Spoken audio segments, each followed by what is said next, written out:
Hello అండి, welcome back to Telugu NEFT.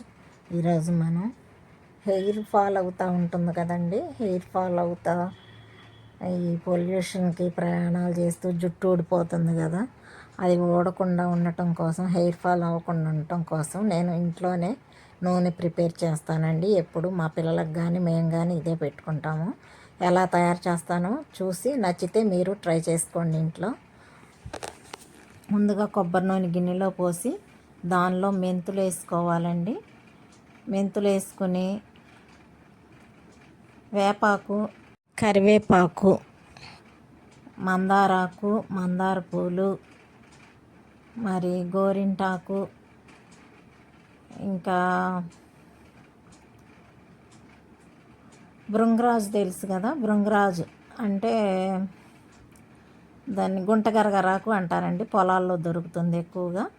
దాన్ని కూడా వేసుకుని అవన్నీ కట్ చేసి ఆ నూనెలో వేసేసుకొని మంట సిమ్లో పెట్టి పొయ్యి మీద సన్నని సెక మీద బాగా మరిగించుకోవాలండి. ఆ ఊటంతా ఆ నూనెలోకి దిగేటట్టు బాగా మరిగించుకొని అవి బాగా మరిగిపోయి ఆ బుడగ అణిగిపోయిన తర్వాత అప్పుడు పొయ్యి మీద నుండి దించుకోవాలండి. మనం దించుకొని దాన్ని బాగా చల్లారబెట్టుకొని పెట్టిన తర్వాత అప్పుడు ఫిల్టర్ చేసుకోవాలి. పల్సటి నెట్ చున్నీ ఉంటుంది కదండి, అది తీసుకుని ఫిల్టర్ చేసుకుంటే మొత్తం ఆయిల్ అంతా వచ్చేస్తుంది. గట్టిగా పిండుకొని దాన్ని బాగా చల్లారబెట్టుకోవాలి. ఆయిల్ చల్లారబెట్టుకున్న తర్వాత దాన్ని బాగా చల్లారిన తర్వాత దానిలోకి ఆ వాసన మీకు పడదు అనుకుంటే, ఇప్పుడు పిల్లలు కాలేజీకి వెళ్ళే పిల్లలు కదండి, కరివేపాకు, గోరింటాకు ఇవన్నీ వేస్తాం కదా, కొద్దిగా కరివేపాకు స్మెల్ వచ్చినట్టుగా ఉంటుంది. ఆ స్మెల్ నచ్చకపోతే మీరు డాబర్ ఆమ్లా ఉంటుంది కదా, 20 రూపాయలది కానీ 30 రూపాయలది కానీ తెచ్చుకుని మీరు ఆ నూనెలో కలుపుకోండి.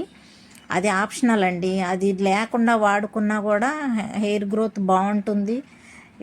మరి అది జుట్టు ఊడకుండా కూడా మంచిగా బాగుంటుంది ఈ ఆయిల్. ఒక్కసారి కాసుకొని ట్రై చేయండి ఇంట్లో, మీకే తెలుస్తుంది దాని ఫలితం ఎలా ఉంటుందో.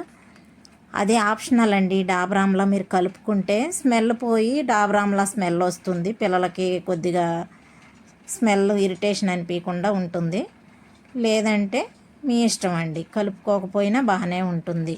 మనం ఇంట్లో ఉంటాం కాబట్టి మనకు సరిపోతుంది. పిల్లలు బయటికి వెళ్తారు కాబట్టి వాళ్ళు కొద్దిగా షైగా ఫీల్ అవుతారు కాబట్టి కలుపుకుంటే, వాళ్ళు పిల్లలు ఉన్న వాళ్ళు అయితే కలుపుకోండి. అదండి, ఇలా రెడీ చేసి పెట్టుకుని గాజు సీసాలోకైనా తీసుకోండి. నా దగ్గర గాజు సీసా లేదండి, నేను ఇలా డబ్బాలోకి తీసుకున్నాను. అంతేనండి.